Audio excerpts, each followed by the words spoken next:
Assalamu alaikum and welcome to Youth Ignited. Bismillah walhamdulillah wa salatu wassalamu ala rasulillah. For the past few episodes, we've been speaking about the nature of Islam and the nature of the modern world in order to provide those necessary Islamic responses to the challenges we face.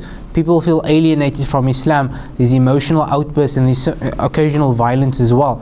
How do we correctly respond to these challenges and provide hope and not despair to the youth?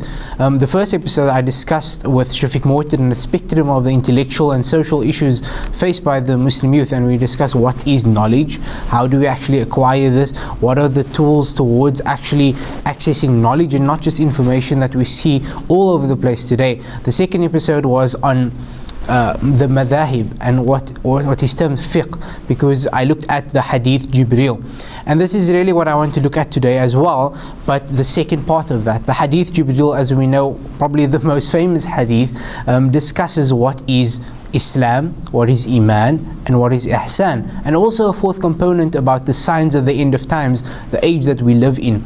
The first part is Islam, and this traditionally was known as fiqh. The second part is Iman, what was traditionally known as Aqidah. Jibreel came to the Prophet ﷺ and he said, Ya Muhammad, mal iman. And the Prophet ﷺ said, Al iman an tu'minu billah wa malaikatihi wa kutubihi wa rusulihi wal yawm al akhir wal qadr khayr wa sharru min Allah ta'ala. That you believe in Allah, the angels, the books, the prophets, the last day, and that the apportionment and the decree of Allah, the good and the bad of it is from Allah. And so with regards to Aqidah, how do we understand that? Who is Allah to us? Is Allah simply an abstract God? Oh, Allahu Ahad, Allah is one. But how do we actually relate that to our lives? And that's why we see in many of the social circumstances that we find the social statistics of premarital sex amongst Muslim youth is at a high level of 60%. 47% of Muslim youth drink alcohol on a regular basis. That is our condition. But we are not people of despair. Ours is not a way of despair.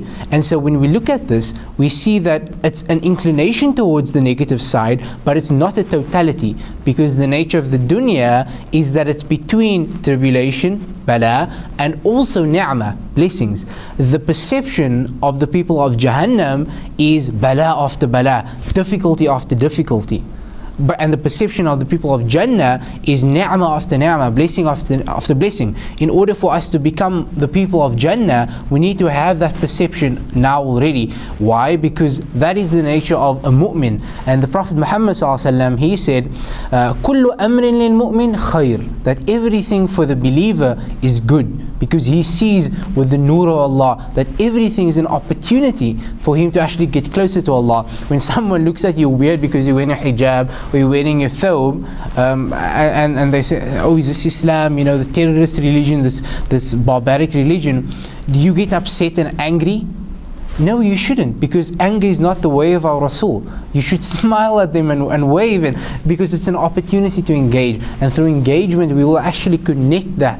And today I'm connected really to an amazing individual, one of my close friends and also a professor, Dr. Karim Al-Maliki, Professor Karim Al-Maliki. And today we'll be discussing really Aqidah in its social relevance.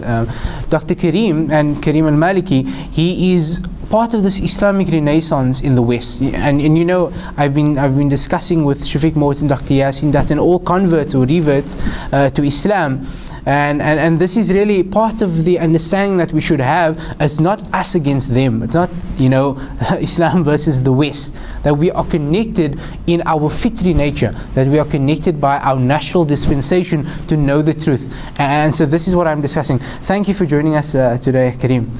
Thank you, Sayyid Yaseen. Thank you for giving me all those praises and credentials which I don't even deserve, but I'll try to say something meaningful which will justify it at least a bit. So that we'll jump right into that. What is the social relevance of Aqidah? Because I discussed these different parts that people despair, people have different emotional outbursts to what's happening to them in their life, especially amongst the youth. So what is the social relevance of Aqidah? No, first of all, what is Aqidah? Aqidah is science of Iman. The better you know your aqidah, the stronger your iman is. It's directly related. Now, how is aqidah related to your life as a Muslim in this world or in the society? There is one aspect, canonical or theological, if you wish, that aqidah makes you Muslim, and it will make you die as Muslim and be resurrected as Muslim, and will protect you from eternal punishment in a hellfire. That's one aspect of it. There is, however, social aspect of it, is that aqidah will make you live your life as a Muslim. If you will look at South Africa today, we look today at Cape Town. Muslim population is immense here in Cape Town. Yes. At the same time, we all know about social problems, and as we speak about aqidah related to society. We can start with gangsterism, we can look at the teenage pregnancy, alcoholism, poverty, HIV, everything. Today we would say it is the lack of aqidah, it is the lack of your conviction and certainty. Why are you Muslim? That what resulted in Muslims being Muslims only by name, meaning having only Muslim names, and the rest of the Deen is part of the cultural package. You will ask today a person, why are you Muslim? 99% of Muslims, youth, and then adults, they would give you an answer, I am Muslim because my parents are Muslim. Now, this question itself is not accepted. The correct answer is, I am Muslim because I believe the Deen of Islam is the true religion.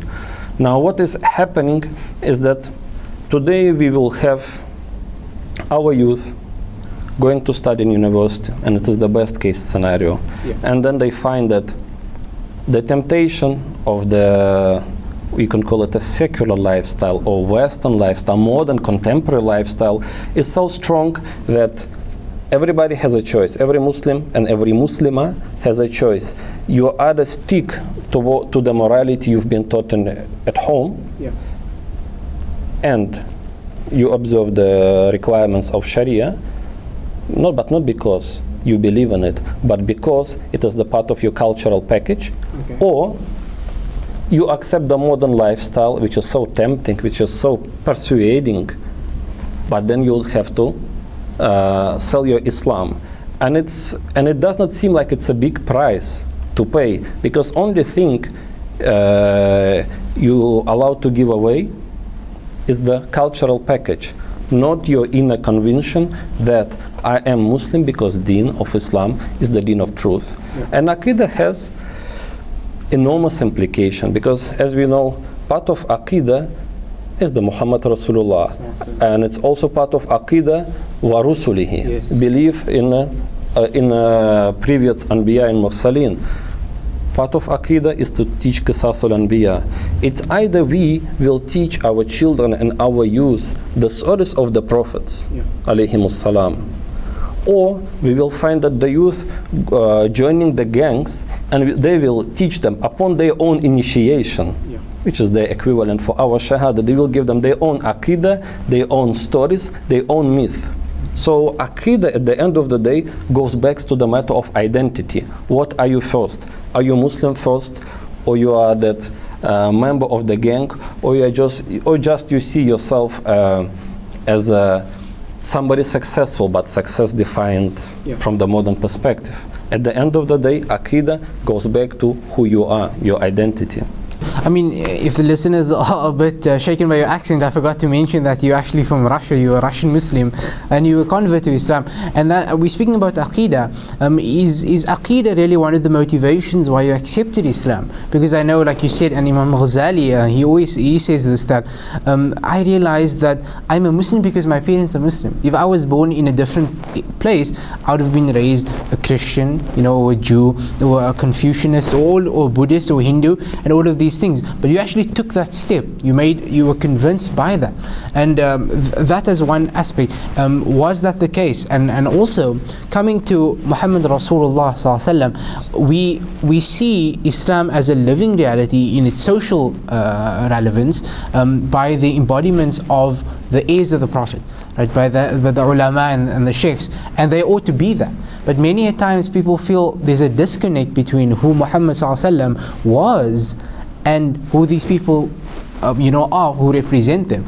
And so, was it a connection to someone of true embodiment of the Sunnah, or was it simply Aqidah that brought you to Islam?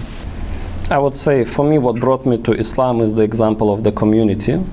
First in Russia and then here in Cape Town in South Africa, is the community of people who were Muslim at the same time were natural as human beings, because it is something I noticed today among the very popular among the converts, where a person becoming Muslim and he becomes very unnatural in a way, as Islam is certain jargon, as Islam is about certain cultural practices. Like Islam is about biryani, Islam is about to say shukr, Islam is about wearing a thobe. Yes.